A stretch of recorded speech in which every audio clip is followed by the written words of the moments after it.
Kill. Non vi portate a spassare la notte. È pericoloso. E come ve lo devo dire? Non tieni i denti in bocca. Che cazzo è che si vede che il dentista era chiuso?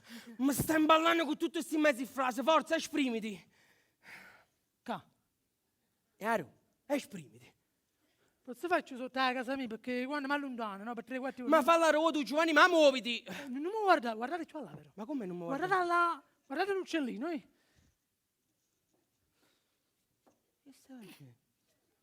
Ma che stai facendo? Tenissero 2 prugnatelle secche. Ma che stai Mi piacciono facendo? quelle snocciolate californiane, mi fanno effetto. Giovanni, cosa fai? Voi avete detto spremiti, mi sto spremendo, ma non mi esce. Giovanni, esprimiti. Esprimiti, parla chiaramente, spiegami tutto, parla. E parlate chiaro italiano, spremiti, parlate chiaro, parlate con i puntini sulle i. Non ce la faccio più. Ah, Non ce la faccio. mi vedete bene? Mettetevi un poco più là.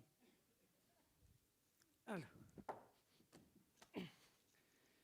Mio padre, Tuo padre? che è un uomo saggio, quando lavorava in fabbrica aveva un collega che non teneva denti in bocca, faceva una tenerezza, bellino picciariello. Tutti andavano da lui e gli confidavano i segreti, pensando che rimanessero tali. Dopo anni scoprirono invece che lui la sera spifferava tutto. Sì, al capo del personale, quello era l'uomo del padrone e serviva per controllare gli operai.